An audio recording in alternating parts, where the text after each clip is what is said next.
We're here to remember Ellen, to celebrate her poetry and the installation of one of her beautiful poems on a stone at our Legacy Park.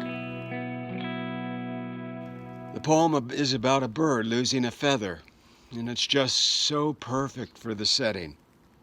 Just beyond the poem is the pond in the middle of the park. Birds are wheeling, leaving, taking off into the sky.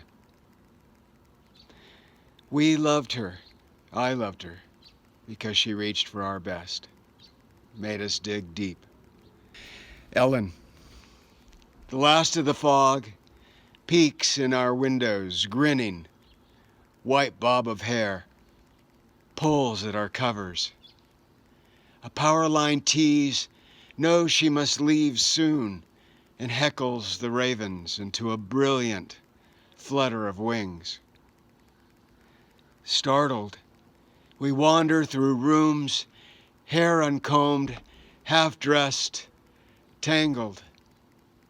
Open windows and patio doors, wander crazy, loopy. She's gone and left us under a clear blue sky, sudden as a short line, sudden as a brilliant sun. Thank you. On behalf of the Malibu Culture Arts Commission, we want to thank former Poet Laureate Ellen Reich for giving so much to our community. We're greatly, sincerely saddened by her passing. She was a wonderful colleague and a wonderful part of our community. As part of her amazing legacy, we're proud to unveil this stunning black Belgian limestone, emblazoned with one of her beautiful works. Ellen chose this particular stone because of its rugged yet gentle texture, which serves as the perfect canvas for her work. When Ellen selected the stone, her first comment was, "I never knew it was possible to fall in love with a rock." Of course, Ellen loved poetry, and through her work she shared that love, inspired us, taught us, and made those who worked with her better writers. This poetry stone honors her beautiful spirit, and it will continue to inspire us for many years. I'm so grateful for Ellen's presence here in Malibu all these years, for being a teacher and a mentor to me and to so many others, for her joy and insight and the light of her energy that she brought to our poetry community. This is her poem, "The Idea of an Infinite Number of Stars." At 9, I walked sidewalk squares under a canopy of maples. The space between leaves so small, light shone through like stars.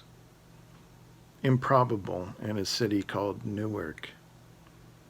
Leaves turned the most angel-lipped red in autumn, when all there was to do was gather the fallen, like a street sweeper, and sink in. At 9, I never knew I could have picked up a small rock and concealed it in my hand on the night I was followed down the walk by a ghostly man. Those young, colorless boys knew on that dark moon night of ghosts in Dylan's Wales. At 9, if fish were served, Mother hovered over me to catch needle-thin bones before they threaded themselves into my throat. My dead mother trails me. I don't believe in insubstantial souls, but such pure devotion has made a meat lover of me. Let me be clear. The boy who told me he'd take care of me when I got old has forsaken me. No matter. I had laughed and vowed I'd never be taken care of.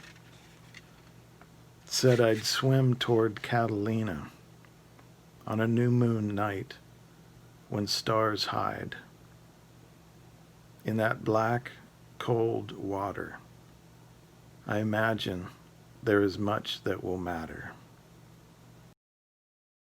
My name is Ellen Cohen, and I'm going to read one of Ellen's poems from her book, Sacrifices Have to Be Human. The first line of the poem is its title. I like the fire sending its smoke toward the empty spaces between us in the fire circle. The fire keeps its life going and going, longs to be stoked. We long to be stroked, hold hands, sit silent as the stars overhead listen to the fire crackle and spit, smell delicate avocado wood. The occasional car climbing Trancas Hill doesn't disturb. Airplanes so far up they are soundless, don't disturb. Their lights like stars going somewhere important. When my husband and I retire for the night, my lungs fill with fire's memory embedded in his t-shirt. I'm back with the dead. My sister's ashes in an urn catch the scent of she is gone. The intensity of the fire in a pit, the fire in us all. Hi, my name's Ann Buxey. This is one of Ellen's poems entitled Going into a Catholic Church. I envy rows of bowed kneelers, beating their chests for Christ, throat humming a penance to avoid hellfire. I'm jealous of the furious faithful, their fingers running along rosaries, in light beaming down from above, like streams of white crepe paper. I'm deprived. I've heard the sky's the limit, and notes from the choir invoke angelic overtones. I confess confusion, throw open my doubt, dip my fingers in a bowl of holy water, like a sleepwalker visiting the dead. I linger at the altar, hoping to embrace the creed of those who stride the aisle with pressed palms. Ravenous, I want to eat piety with walnuts and honey. Get stuffed. Let satiety last an eternity. We miss you, Ellen.